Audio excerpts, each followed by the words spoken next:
Dalam patologi anatomi terdapat 3 tingkatan level pemeriksaan. 1. Level dasar, yaitu yang dilihat adalah perubahan pada morfologinya. Kedua, level imunohistokimia, yang dilihat adalah ekspresi protein.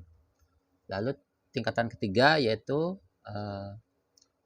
level molekuler, atau disebut juga patologi molekuler. Kelebihan IHK yaitu 1. Antibodi mengikat antigen secara spesifik. Kedua, memberikan informasi lokasi pasti. Ketiga, dapat digunakan untuk menemukan sel dan protein tertentu. Keempat, dapat digunakan untuk mengidentifikasi kejadian seluler, misal apoptosis.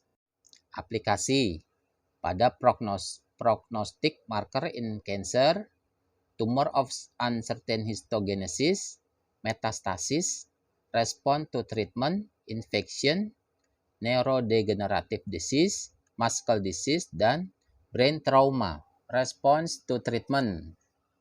Untuk sekarang yang sedang booming adalah pemeriksaan IHK dengan tujuan penentuan terapi. Contohnya pada kanker payudara, yang umumnya digunakan markernya IR, PR, dan HER2. IR ini adalah estrogen reseptor, PR progesteron reseptor, dan HER2. Ini mewakili obat. Introduction, imunohistokimia atau IHK menggabungkan teknik histologis, imunologis, dan biokimia untuk identifikasi komponen jaringan tertentu melalui reaksi antigen, antibodi spesifik yang ditandai dengan label yang terlihat. IHK memungkinkan untuk memvisualisasikan distribusi dan lokalisasi komponen seluler tertentu dalam sel atau jaringan. Target areanya adalah sitoplasma, nuklear, sel membran, lipid, dan protein. Hal yang perlu diperhatikan yaitu pemilihan antibodi, fiksasi, sectioning, antigen retrieval, blocking, kontrol, metode direct, metode indirect, immunoenzim, fluorescence, multiple labeling. Perbedaan monoklonal dan poliklonal. Untuk monoklonal, Mouse or rabbit hybridoma cenderung lebih bersih, sangat konstan, batch to batch, lebih cenderung mendapatkan hasil negatif palsu. Sedangkan untuk poliklonal, banyak spesies yang berbeda cenderung memiliki reaktivitas yang lebih tidak spesifik, bisa memiliki afinitas atau afinitas yang sangat berbeda batch to batch, lebih mungkin sukses dalam aplikasi yang tidak diketahui. Pastikan antibodi yang kita dapatkan adalah antibodi yang spesifik. Karena banyak aplikasi dari antibodi yaitu immunofluorescence, IHC sendiri terbagi menjadi 2. Ada yang berbasis parafin dan berbasis fluorosection, western blot, ELISA, dan immunoperoksidase. Ini contoh antibodi dari vendor Abcam dengan nama antiestrogen reseptor alpha antibody. Terminologi antigen adalah molekul yang menginduksi pembentukan antibodi. Epitop, bagian antigen yang mampu menginduksi formasi antibodi. Immunoglobulin G adalah antibodi yang paling sering digunakan untuk IHK. Paratop antibodi berikatan dengan epitop antigen. Antibodi juga protein, sehingga setiap bagian dari antibodi dapat dengan berfungsi untuk menginduksi formasi antibodi, atau dalam sebutan juga antibodi sekunder. Teknik IHC membuktikan bahwa molekul immunoglobulin dapat berfungsi baik sebagai antibodi dan antigen. Ini contoh ilustrasi epitop ditambah paratop menjadi yaitu antigen antibodi kompleks. Ini sampel untuk IHK, itu formalin, fixed, paraffin embedded, section, frozen section, smears, imprints, dan cytospin. Prinsip dasar, antigen pada sel atau jaringan direaksikan dengan antibodi spesifik yang ditempeli label. Kemudian ditambahkan substrat enzim yang akan dikatalisa sehingga mampu melakukan oksidasi kromogen, dan menimbulkan gugus yang berwarna. Adanya warna yang terlihat dengan mikroskop mewakili adanya antigen yang dicari.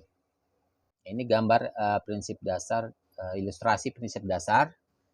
Itu DAB, diaminobenzidin, AEC adalah amino, etilkarbazol, NF, newfuxin. Ya, ini masih ilustrasi reaksi enzim. Enzim ditambah substrat ditambah kromogen. Ya, terlihat di sini kromogen itu menimbulkan warna. Ini gambar contoh label antibody, bisa terlihat di sini. Metode IHK dibagi menjadi dua, yaitu direct atau prosedur konjugasi langsung, yaitu antibody primer berlebar direaksikan langsung ke antigen pada jaringan. Metode indirect atau sandwich prosedur konjugasi tidak langsung, antibody primer tak berlebar direaksikan ke antigen pada jaringan. Conjugated second antibody direaksikan ke antibody primer. Ini ilustrasi untuk metode direct dan indirect. Jenis metode IHK indirect: 1. Peroksidase antiperoksidase atau PAP, 2. Alkalin fosfatase anti-alkalin fosfatase APAAP, 3. Apidin biotin kompleks atau ABC, 4. Label streptavidin biotin atau LSAB, 5. Polymer base labeling. Ini gambar ilustrasi untuk metode peroksidase, antiperoksidase, dan alkalin fosfatase, anti-alkalin fosfatase. Untuk yang metode ABC bisa dilihat diilustrasikan di gambar. Metode apidin biotin kompleks ABC diilustrasikan juga nih informasinya terlihat. Lalu metode label streptavidin biotin atau LSAB juga bisa dilihat di sini di gambar. Metode apidin biotin atau streptavidin, metode ini mengatasi beberapa permasalahan yang berhubungan dengan sistem ABC dengan mensubstitusi streptavidin dengan apidin dan mengkonjugasi secara langsung streptavidin menjadi molekul enzim. Streptavidin diisolasi dari bakteri Streptomyces apidini. Penggunaan streptavidin pada apidin. 1. Streptavidin tidak ada karbohidrat. Kedua, isoelektriknya mendekati normal. 3. Enzimnya secara langsung terkonjugasi pada sistem BSA. Bisa dilihat ini ilustrasi gambar komparasi metode direct, indirect, amplifikasi ABC, metode ABC, advanced dan limitation, dan amplifikasi LSAB metode advanced dan limitation. Untuk ilustrasi polymer base labeling bisa dilihat di situ juga. Metode antigen yang berlabel double strain bisa dilihat diilustrasikan seperti terlihat pada gambar. Selanjutnya untuk kontrol, ini juga faktor yang mempengaruhi ya. Di dalam IHK ada 3 macam kontrol, yaitu kontrol positif, kontrol negatif, dan internal kontrol. Kontrol positif tujuannya adalah untuk mengecek prosedur dan kualitas reagen.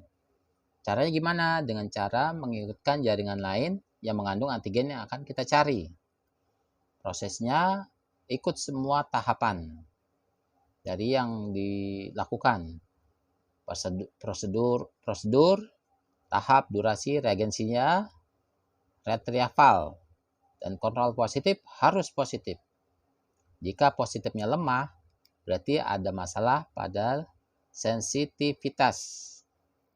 Untuk kontrol negatif, tujuannya adalah untuk mengecek spesifisitas antibodi primer. Hasil akhirnya harus negatif. Non-specific negative control tujuannya adalah untuk mengecek non-specific background staining pada sampel dan hasilnya harus negatif. Ada kontrol internal, yaitu sel yang mengandung antigen yang akan dicari terdapat pada jaringan atau sampel pasien sebagai kontrol positif terbaik. Ini ilustrasi skema dari kontrol yang bisa dipakai. Ini faktor yang mempengaruhi ya, ada 3, yaitu pada saat fase pre-analitik, fase analitik, dan fase post-analitik. Di sini ada faktor-faktor yang mempengaruhi hasil IHK. Itu adalah fiksasi delay, fixative type, fixative concentration, pH dan buffer, time in fixative, reagent dan condition of dehydration, clearing reagent, paraffin embedding, condition of slide drying and storage. Ada juga faktor yang mengurangi IHK tapi tidak dilaporkan.